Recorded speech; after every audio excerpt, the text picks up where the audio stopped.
ಮತ್ತು ಇದು ಒಂದು ಅತ್ಯಂತ ದುರದೃಷ್ಟಕರ ವಿಚಾರ. ಯಾಕಂದರೆ ಶೆಟ್ಟರ್ ಅವರಿಗೆ ಚುನಾವಣೆಯಲ್ಲಿ ಬಿಜೆಪಿದವರು ಅವರ ಮತಕ್ಷೇತ್ರದಲ್ಲಿ ಪಕ್ಷವನ್ನು ಕಟ್ಟಿ ಬೆಳೆಸಿದಾಗನೂ ಕೂಡ ಅವ್ರಿಗೆ ಕೇವಲ ಒಂದು ಟಿಕೆಟ್ ಅನ್ನು ಕೇಳ್ತಾ ಇದ್ರು. ಅವರು ಹಾಲಿ ಶಾಸಕರಿದ್ರು ಕೂಡ ಅವರಿಗೆ ಟಿಕೆಟ್ ಅನ್ನು ನಿರಾಕರಿಸಿದ್ರು. ಅಂತ ಸಂದರ್ಭದಲ್ಲಿ ಕಾಂಗ್ರೆಸ್ ಪಕ್ಷ ಅವ್ರನ್ನ ಬರಮಾಡಿಕೊಂಡು ಅವರಿಗೆ ನಾವು ಟಿಕೆಟ್ ಅನ್ನು ಕೊಟ್ಟಿದ್ವಿ. ಚುನಾವಣೆಯಲ್ಲಿ ಅವರು ಪರಾಭವಗೊಂಡ್ರು, ಅದೊಂದು ಬೇರೆ ವಿಚಾರ. ಅದಾಗಿನೂ ಕೂಡ ಅವ್ರನ್ನ ನಾವು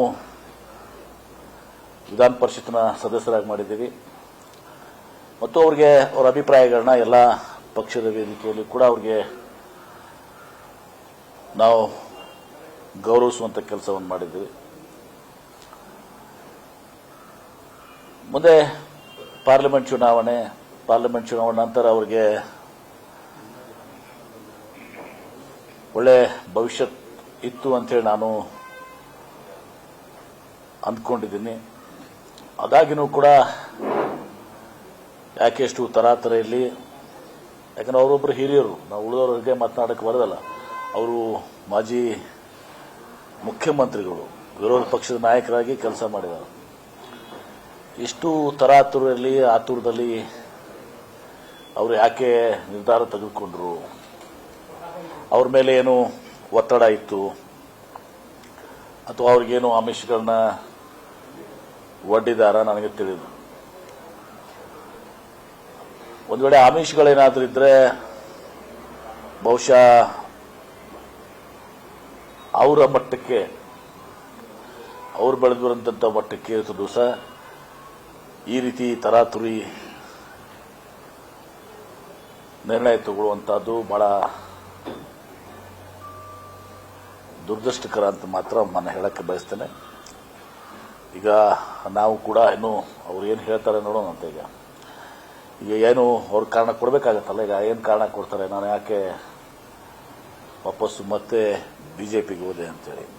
ಯಾಕಂದ್ರೆ ಅವ್ರು ಬಂದಾಗ ನಾವು ಟಿಕೆಟ್ ಕೊಟ್ಟಿದ್ದೀವಿ, ಅವ್ರು ಸೋತಾಗ ನಾವು ವಿಧಾನ ಪರಿಷತ್ ಸದಸ್ಯರಾಗಿ ಮಾಡಿ ಅವ್ರನ್ನ ಗೌರವಿಸಿದ್ವಿ.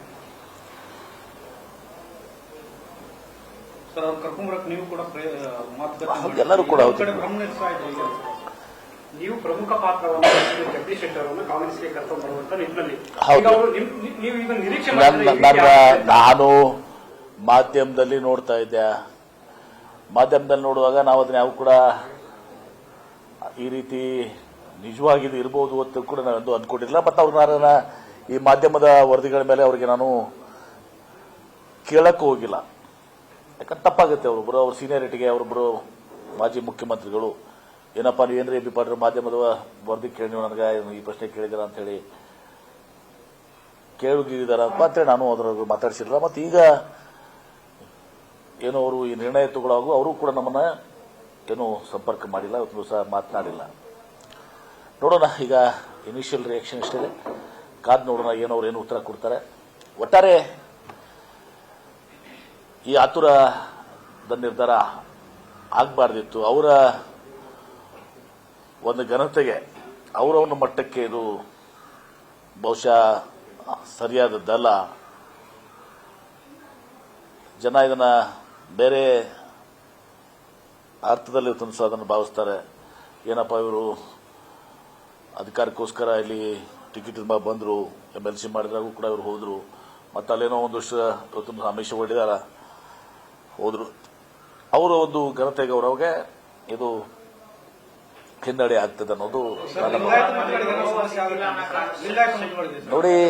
ಈಗ ಇದರಲ್ಲಿ ಲಿಂಗಾಯತ್ತು ಇದು ಅನ್ನಕ್ಕೆ ಬರೋದು. ಈಗ ನೋಡಿ, ಈಗ ಜಗದೀಶ್ ಶೆಟ್ಟರ್ ಅವ್ರಿಗೆ ಹಿಂದೆ ಅನ್ಯಾಯ ಆದಾಗ ಅವ್ರು ಇಲ್ಲಿ ಬಂದಿದ್ರು. ಅವಾಗ ಲಿಂಗಾಯತರಿಗೆ ನಾವು ಅನ್ಯಾಯ ಆಗಿರ್ಬೇಕಂತ ಆಗಿತ್ತಪ್ಪ, ಅವ್ರಿಗೊಂದು ಟಿಕೆಟ್ ಕೊಡಲಿಲ್ಲ. ಅವರು ಮಾಜಿ ಮುಖ್ಯಮಂತ್ರಿ ಅವರು ನನಗೆ ಮಂತ್ರಿ ಮಾಡೋದು ಬೇಡ, ನಾನು ಬರೀ ಒಂದು ಟಿಕೆಟ್ ಕೊಡಿ ಅಂತ ಹೇಳಿದ್ರು ಅವಾಗ. ಅಲ್ಲಿ ನನ್ಗೆ ಗೊತ್ತಿದೆ. ಮತ್ತು ಈಗ ಇಲ್ಲಿ ಬಂದು ಹೋದ್ಮೇಲೆ ಒಮ್ಮಿಂದೊಮ್ಮೆ ಈ ರೀತಿ ಹೋದ್ಮೇಲೆ ಲಿಂಗಾಯತರೇನು ಇವರ ತಗೊಳ್ಳೋಂಥ ನಿರ್ಧಾರಕ್ಕೆ, ಇವರ ವೈಯಕ್ತಿಕ ನಿರ್ಧಾರಗಳಿಗೆ ಲಿಂಗಾಯತರು ಒಪ್ಕೊಳ್ಬೇಕಂತನೇನು ದಾವಸೂರು ಶೆಟ್ಟರ್ ಅವರಿಗೆ ಅಲ್ಲಿ ಗೌರವ ಸಿಕ್ಕಿಲ್ಲ ಅನ್ನೋ ಕಾರಣಕ್ಕೋಸ್ಕರ ಕಾಂಗ್ರೆಸ್ ಸೇರ್ಪಡೆ ಆದ್ರು ಅನ್ನೋದು. ಈಗ ಕಾಂಗ್ರೆಸ್ ಪಕ್ಷಕ್ಕೆ ಬಂದಲ್ಲಿ ಟಿಕೆಟ್ ಕೊಟ್ಟರು, ಪರಿಷತ್ ಸದಸ್ಯರೆಲ್ಲ ಮಾಡಿದ್ರು, ಕಾಂಗ್ರೆಸ್ ಪಕ್ಷಕ್ಕೆ ದ್ರೋಹ ಮಾಡಿದ್ರು ಅಂತ ನಾಟ್ ನ್ಯಾಚುರಲ್. ಈಗ ಅವ್ರಿಗೆ ಈಗ ಅವ್ರು ಏನ್ ಹೇಳ್ತಾರೆ ಕಾದ್ ನೋಡೋಣಂತೆ. ಯಾಕೆಪ್ಪ ಏನ್ ಹೋದ್ರು ಏನ್ ಹೇಳ್ಬೇಕಲ್ಲ ಅವರು. ಈಗ ವಿಲ್ ರಿಯಾಕ್ಟ್ ಆನ್ ದಟ್.